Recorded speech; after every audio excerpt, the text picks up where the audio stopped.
Here's question 4, and it says, blah, blah, blah, which PPC, I didn't read that, which PPC has the lowest opportunity cost for producing wheat? Well, let's see. This one's 6, wow. So D is 120 divided by 6. So D is 20, you can see that.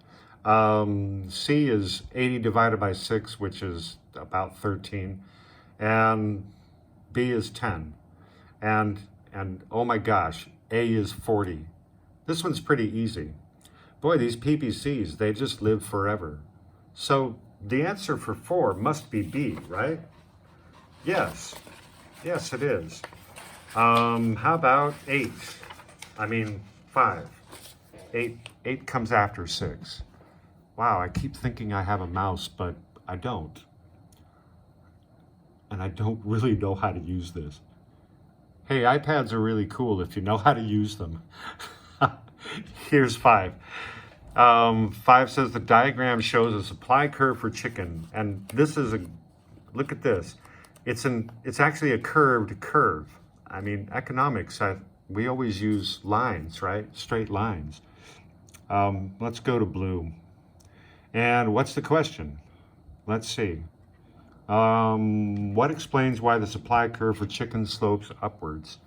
A, an increase in the demand for chicken, but no. That would, an increase in the demand, that would shift the demand curve. Farmers' productivity rises as the price rises. Sometimes, right, economies of scale, but this is not an economies of scale situation. Increased production leads to a reduction in cost. Sometimes that's economies of scale, but not this time. So the answer must be D. And let's see, the cost of additional chicken production rises as output increases. And that's what this graph shows. So the answer for 5 is D. Why? I have to get more efficient, you know. I'm an economist, I should be more efficient. Oh, wow, I just drew a line there I didn't want. Here's 6, I hate these. By golly, I hate these. I'll tell you why. Because this is confusing. So blah, blah, blah, blah, blah. Here's equilibrium, it's usually in the middle. And I hate these, they have 6 lines, so I always just draw it on the side.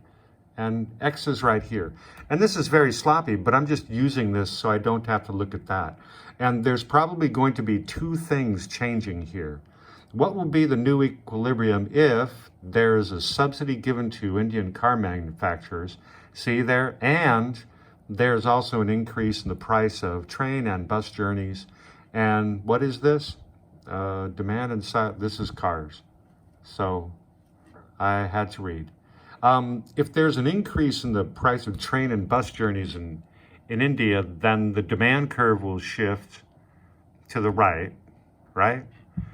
And if there's a subsidy given to Indian car manufacturers, the supply curve will shift to the right. So, so I should redraw this. So it looks like this and this. Oh, so we will be at B. So the answer for 6 is B. Right? I think this is much easier. That was X and we just moved to B.